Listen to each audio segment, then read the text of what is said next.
Good evening and welcome to IHW Council's special web series on Rh negative incompatibility.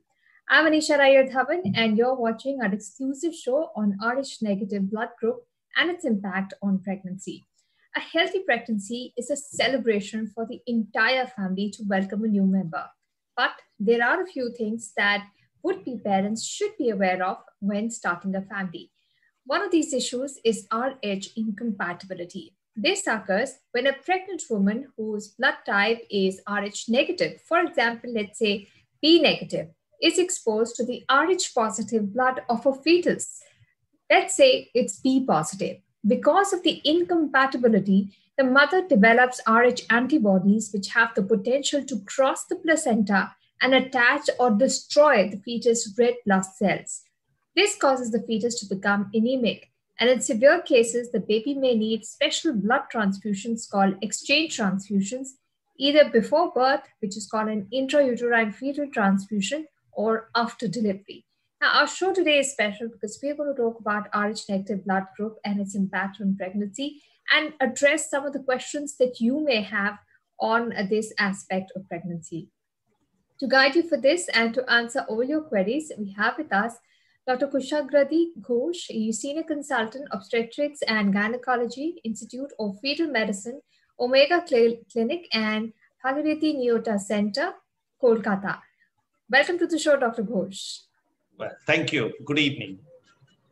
But before I begin our conversation with Dr. Ghosh, I would request all our viewers today to keep sending us your questions on in the comment box. You can type it in, and we'll try to answer all your queries, as many as we can over the next 30 minutes. Do like and comment with your feedback on this page, to share this page with your friends and family if you think they may also benefit from all the information and the expert views we bring in. So let's bring in Dr. Ghosh. The Rh negative incompatibility is perhaps the last thing, would-be parents would think about. Is this a big problem? Is there any awareness about this at all amongst those who are thinking of starting a family? Right. It's a very important question. In fact, there are two parts to this question. One is a large part of Rh negative women population in India, as you rightly pointed out. In fact, we have 4 types of blood group: A, B, AB, and O. And each of these blood groups can have negative and positive. So in fact, we can have 8 types of blood groups: A positive, A negative; B positive, B negative; AB positive, AB negative; and O positive, O negative. Now, all these negative blood groups, whether it be A, B, AB, or O, pose a little problem. Now, the magnitude of this negative population in our country is around 5 to 10%. In Caucasians, like in UK and USA and in Australia and in Europe, the proportion of Rh negative population is around 15%. So they have a more large problem compared to us. But in our country, it is about 5 to 7%. So if, for example, an Rh negative mother happens to marry an Rh positive father, then as you rightly mentioned, there is an incompatibility.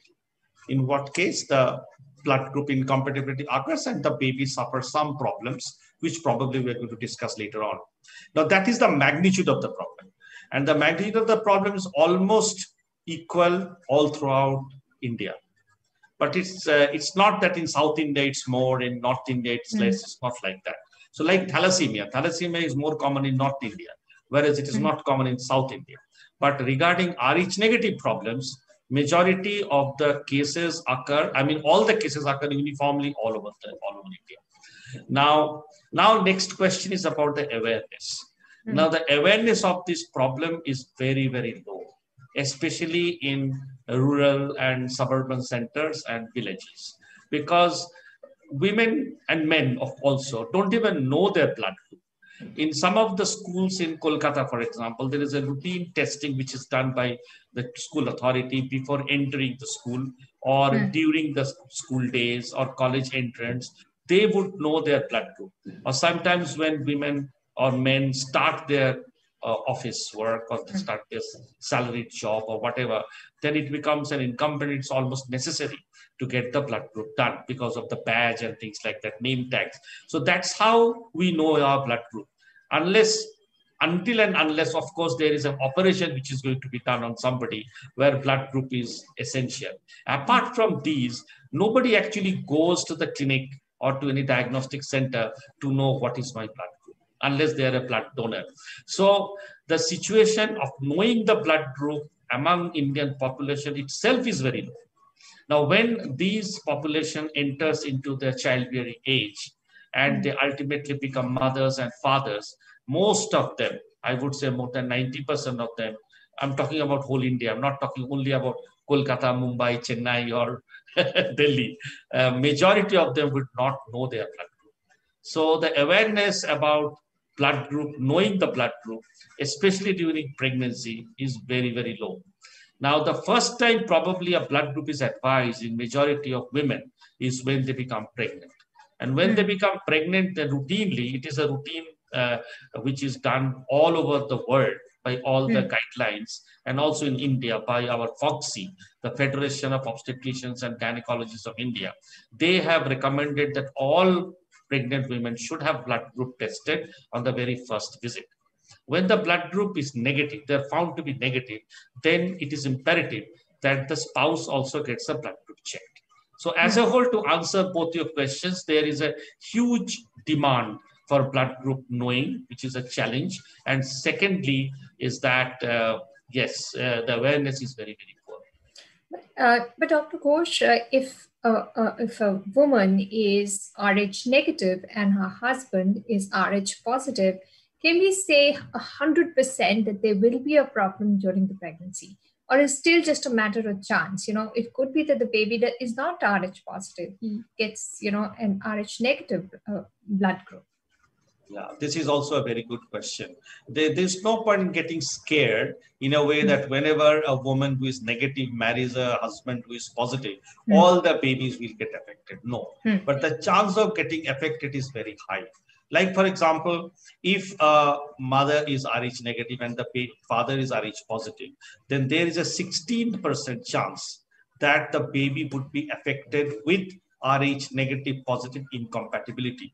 In our age, in the 21st century, 16% is very, very high. When we are talking about a problem rate of less than 1%, there should not be any complication, which in total should be more than 1%. So 16% of Rh incompatibility, where the mother does not suffer usually, the baby suffers, is too high. So that is the overall problem. So in majority of cases, like in 80%, the fetus will probably escape. But 16% is a very high price to pay. And you can't take that risk. So the question we've already started getting a few questions.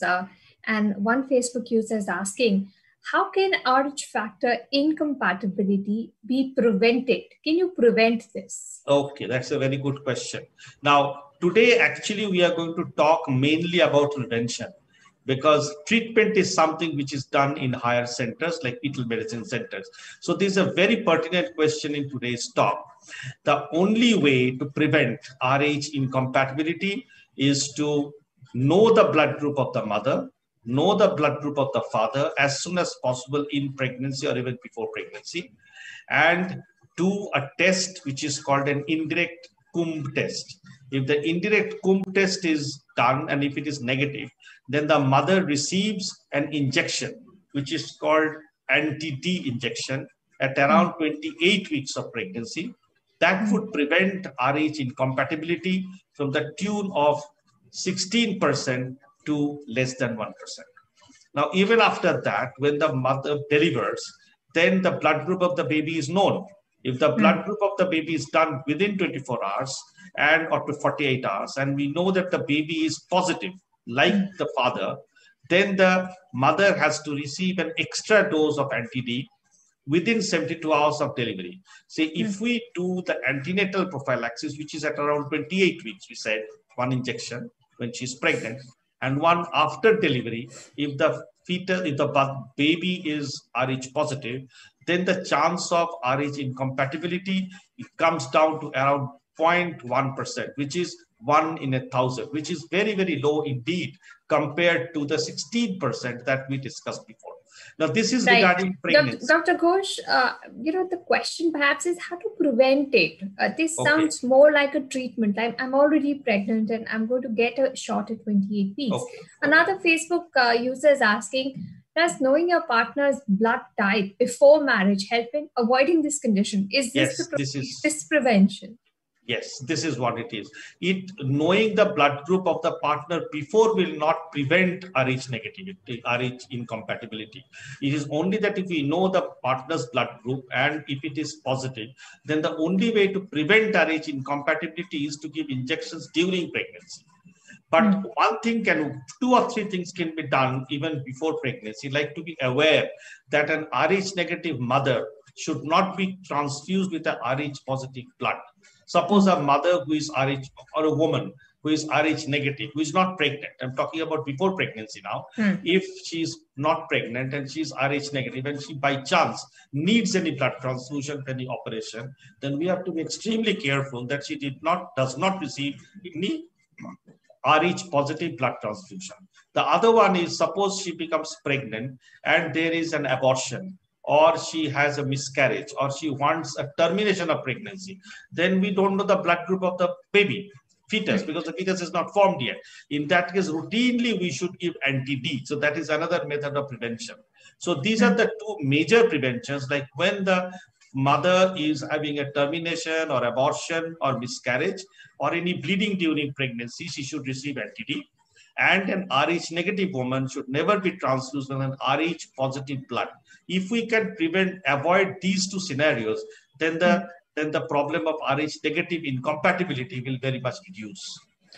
Dr. Ghosh, perhaps the reason came from, in our country, there are a lot of arranged marriages. So during the time when a marriage is being fixed, should parents or should the prospective groom and bride be also aware of or ask about the blood group, especially if the woman is, has Rh negative blood group? And right. I mean, is there any consideration for getting married? Because you just said that you can prevent the incompatibility during pregnancy, right? So should this be any reason that you should assess a person for marriage? Well, a very strong answer would be no, which means blood group negative and positive should not be a ground for not getting married. You can get your blood group done, because all of us should get blood group done, whether we are getting married or we are not getting married. As a child, as an adult, as an adolescent, all of us should know our blood group. But knowing the blood group, and the woman is negative and husband is positive, and more misunderstood is if the husband is negative and the wife is positive, then also many marriages get annulled, cancelled. And this is because of the fact of a misconception. So we should come with a vehement no, that the slogan should be know your blood group. Blood group incompatibility is not a ground for not getting married. The only thing is that we have to maintain that the precautions are taken. Like if she becomes pregnant and ends in an abortion and miscarriage and bleeding, or in a delivery, we should be giving anti-D as per the guidelines. We should not be giving Rh positive blood to an Rh negative woman. So if we can follow these, I think there is no problem. This should not be a ground for not getting married. Right. You said that there should not be a reason to reject marriage proposals, but some people get alarmed because of this. So we have a question which has come in.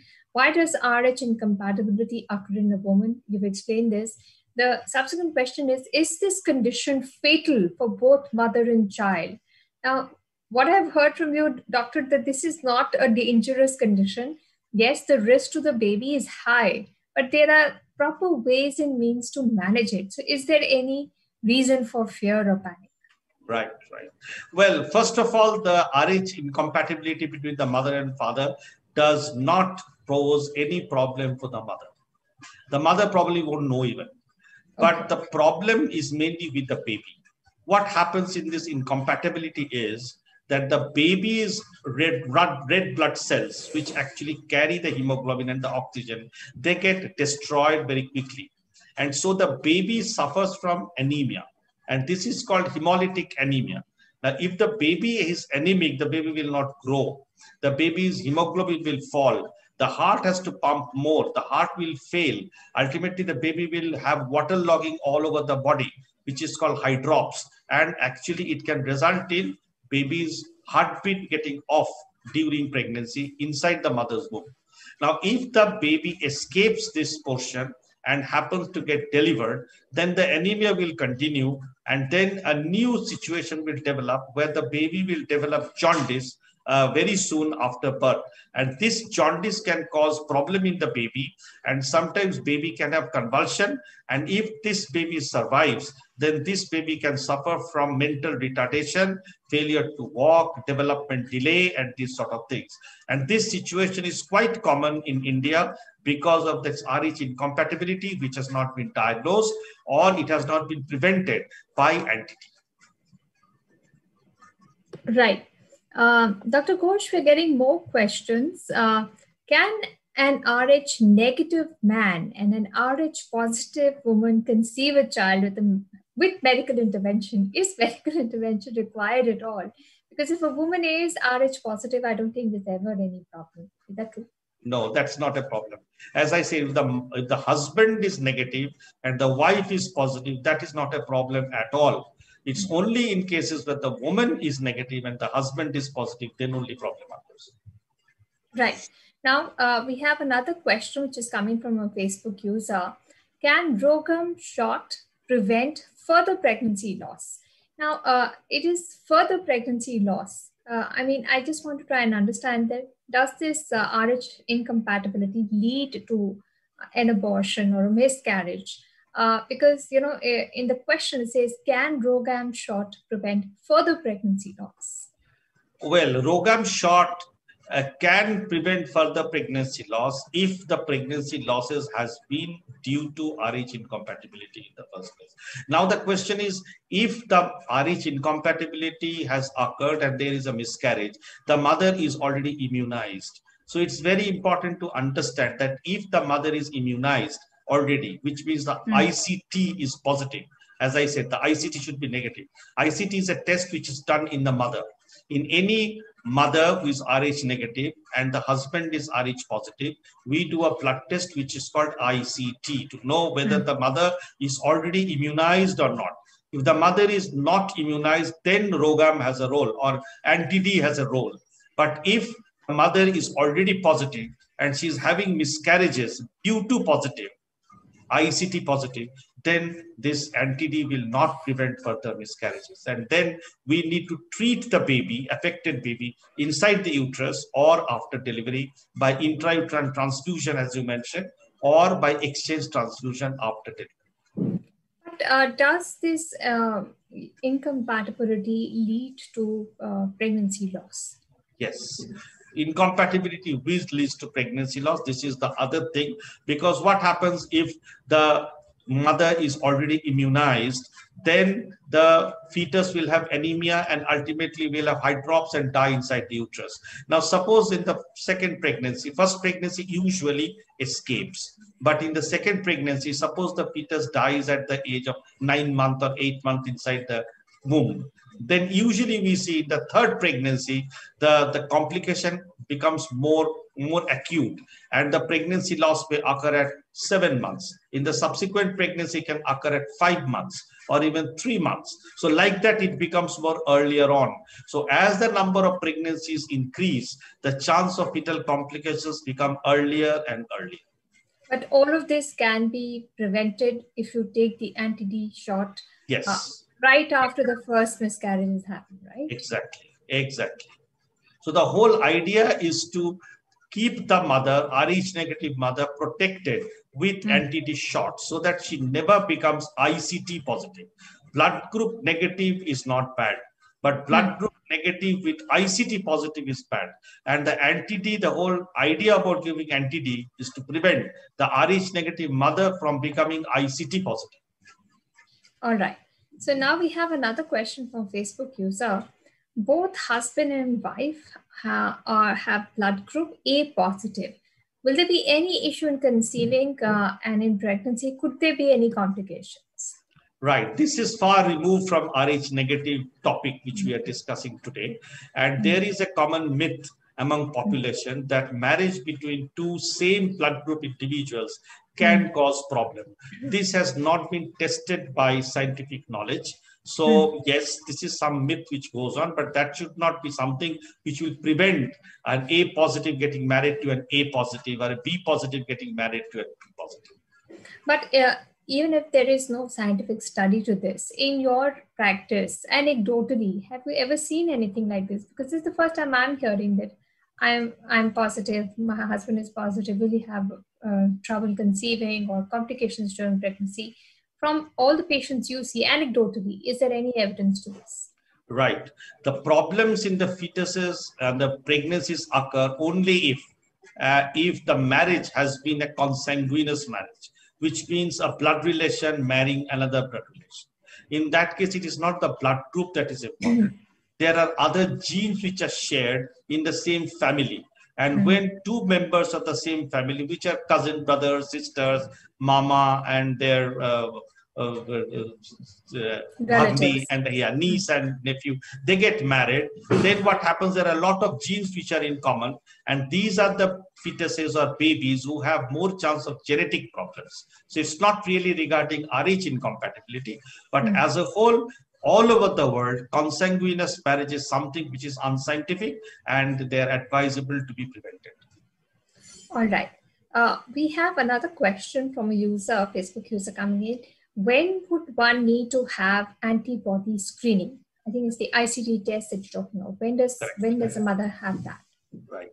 A very good question. In fact, the ICT that we were discussing so far, which is the indirect Kim test, is the antibody test. So the antibody testing should be done in all Rh negative mothers who are pregnant, at the very first visit. In the first visit only, we have to distinguish between an Rh negative mother who is antibody positive and an Rh negative mother who is antibody negative. If the mother is antibody negative, then this mother is low risk. And this mother can be tested for antibody during her pregnancies. There are protocols, like some protocols say that we need to test from 24 weeks onwards every month. Some say just do one at around 28 weeks or 36 weeks. But whatever it is, we need to check these entities at different stages in pregnancy. And as long as this antibody level, this antibody level remains negative, then there is no problem. At 28 weeks, we need to give anti-D injection to prevent this antibody formation. And I know things are getting a little complicated maybe. So we have to give the only question I have, Dr. Ghosh, is that you test Rh negative mother and when she presents herself with a pregnancy. If her TTR is low in the ICT test, you do nothing. Then at 28 week, if her TTR is still low, why are you giving her the antibody, the RhoGAM injection? Yes. Yeah. Why? Because we don't want to become positive. Because Rh negative mothers should remain antibody free throughout pregnancy, because it is the antibody from the father which is causing the problem. And so we don't want the mother to develop these antibodies. And in order to prevent this antibody formation, we have to give anti-D injection. This so that means all Rh negative women whose husbands are Rh positive will have to take the RhoGAM at 28 weeks. Whatever exactly, at 28 weeks, yes. Whatever be the TTR.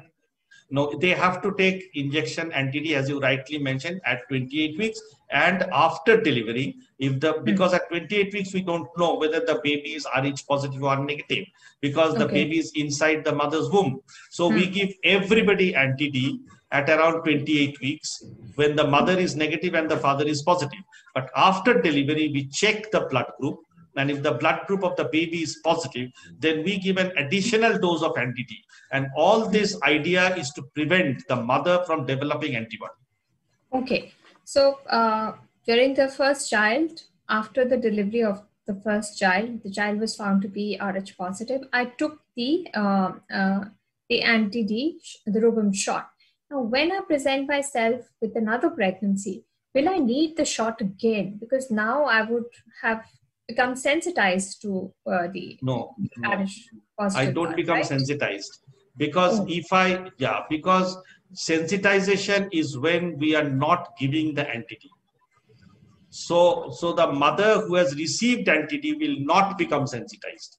The whole idea about giving anti-D is to prevent the sensitization of the mother. As I but said will she require she a will Rogam require a shot with a second, second? yes, she will require a second dose of anti-D in her next pregnancy that would prevent her sensitization again. Because Okay. every time she becomes pregnant, there is a chance of getting sensitized. And this sensitization will cause, sensitization means the mother has developed antibody. And if the mother has developed antibody, then there is no way of preventing any problem because the problem will occur. The whole idea of anti-D is to prevent this sensitization or prevent this antibody production by giving anti-D injection. But if I've already taken an anti-D injection, why do I need a subsequent one Correct. during the next pregnancy? Haven't I Right. got the protection from, producing antibodies? Why do I need to take it No, over the and antibody is not. In that case, we have to understand there are two types of antibodies. One is the passive antibody, one is the active antibody. Anti-D is basically a passive antibody. So once we give an anti-D, that is for the temporary means to prevent the mother developing antibody herself. If the mother develops antibody herself, that is called active antibody. So we give anti-D, which is a passive antibody, to prevent the mother developing active antibody herself.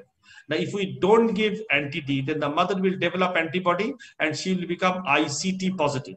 Now, once she becomes ICT positive, then there is no point of giving anti-D anymore.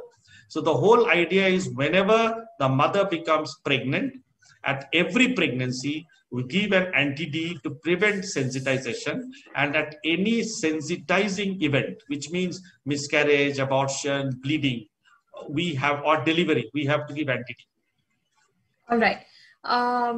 Are there any side effects of Rogam? This is another question from Facebook user. No, so far there has not been any problems which are found associated with anti-D injection. Right.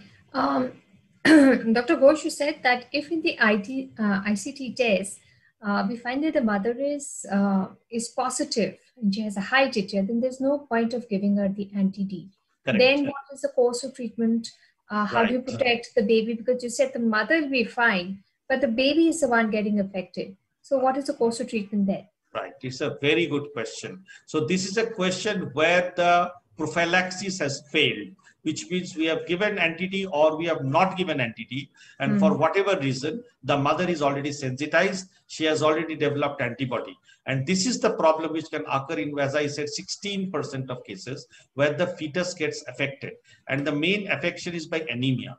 And the fetal anemia can be picked up by ultrasonography, by doing a test which is called a Doppler test. In the pregnancy, we do a Doppler test, and in Doppler, we can understand whether the baby is anemic or not. So that's how we pick up whether the baby is anemic. Now, if the baby is anemic, then there is a procedure which is called fetal blood transfusion, which can be given to correct this anemia while inside the uterus, because we cannot deliver the baby because the baby is still premature and the baby will die of prematurity if they deliver her. So in that case, we give her blood transfusion, the baby to the blood transfusion, and the baby's anemia is corrected. The baby continues for a few more weeks. We do a Doppler test again. And if we find the baby is still anemic, then we give further transfusions and we carry on till around 36 weeks when we deliver the baby. After delivering the baby, if we find that the baby is still anemic, then we give what is called an exchange transfusion, as you mentioned. That is again to take out those affected RBCs, red blood cells, and pump in O negative RBC so that the baby tides over and the old RBCs will die in few weeks time, and the baby's own RBC will develop and the baby will be fine throughout the rest of the life. Right. But Dr. Ghosh, this does sound like quite a laborious process. Why we wouldn't want the mother to get to this stage at all? you've given the anti-D during the first pregnancy, when the first baby has been delivered. In your practice, how many cases reach this stage even after having given the anti-D? Right.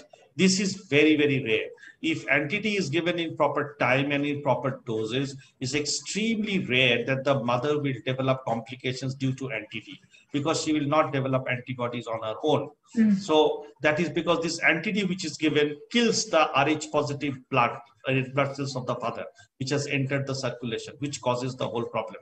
Now, but in cases where the amount of bleed has been more, in that case, for example, in twin pregnancy, in cesarean section, where feto-maternal hemorrhage, as it is called. Again, this is something which I have to explain. So this feto-maternal hemorrhage is more, then the anti-D, the standard anti-D which we provide, which is 300 microgram, may not suffice. And in those cases, in spite of giving anti-D, the mother may be sensitized. And that is something which is surprising to her sometimes, that I have taken anti-D before. So why is it that I have become sensitized again and my baby is getting affected? So that chance is there, as you mentioned, but the chance is extremely rare. All right. So for most cases, a very large percentage is saying that the situation can be managed by giving anti-D to the mother, and she has to be given this anti-D in every pregnancy, even if she has taken it during a previous pregnancy. Correct.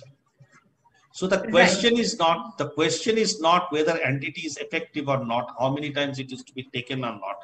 If we understand a market survey which was done in the early 2000s, we know that the requirement of anti-D was about 8 lakhs in India, considering the percentage and the population of India of Rh negative mothers, and the number of anti-D sold was 1.5 lakh, which means there is a lot of unmet need, which means anti-D is required, but the anti-D is not being used. So that is the major concern. The whole idea is to increase the awareness that all of us should have our blood group checked. And if the blood group of the mother is negative, then we should get the blood group of the father checked. And if the father is Rh positive and the mother is Rh negative, the mother should have a blood test, which is called an ICT, which is an antibody testing. And if the antibody testing is negative, the mother should receive anti-D. If we understand this portion only, without going into nitty-gritties of what to be done, I think we can prevent Rh incompatibility and the fetuses and the baby's problems to a large extent, from 16% to less than 1%. Right. Dr. Ghosh, this is the idea that we increase the awareness. But you gave us the statistics, 8 lakhs versus 1.5 lakhs vials used. Now, where does the onus lie? We are doing this show so that everybody comes in the know about this. I may not be I may be very young, I may not be planning a pregnancy, but if I hear this, it would be somewhere in the back of my mind. But who does the onus lie with? Is it with the patient, the mother, who should take the proactive step and ask the doctor to check? Or is it with the medical community? Does this check happen routinely? I mean, is this a standard? Where is the disconnect here? Why should they be this 8 lakh versus 1.5 lakhs? Well, it's a multi-tier approach, and it should be attacked from all points. And of course, in the center would be the patient. If the patient and the husband is not aware, then nothing is possible. So the whole idea about the whole nation, not only the healthcare professionals, the media, the government, and the NGOs, and everybody, all of us should work together to make the patient and the population as a large aware about getting their blood group checked, and to marry each other. And as soon as they're married, they get the husband's blood group checked also, and then follow on from there. So I think all of us are responsible. All right. All of us are responsible, but this is a standard practice. When you go to the doctor will test you. When you say that I'm pregnant, they will test you, right?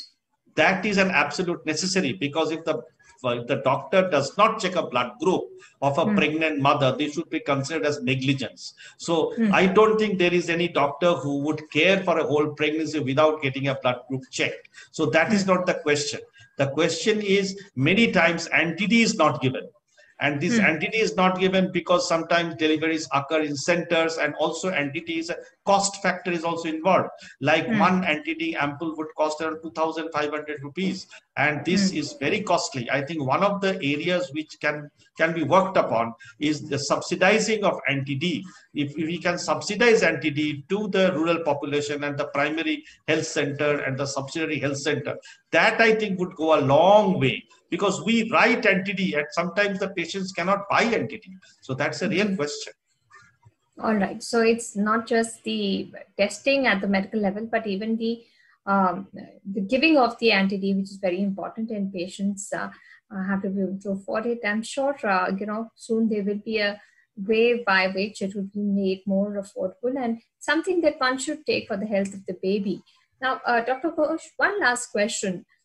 What can we do to ensure that the baby's health is optimal if there is this RH incompatibility there? Right. So if the only way that we can prevent the baby having complications is to prevent anemia.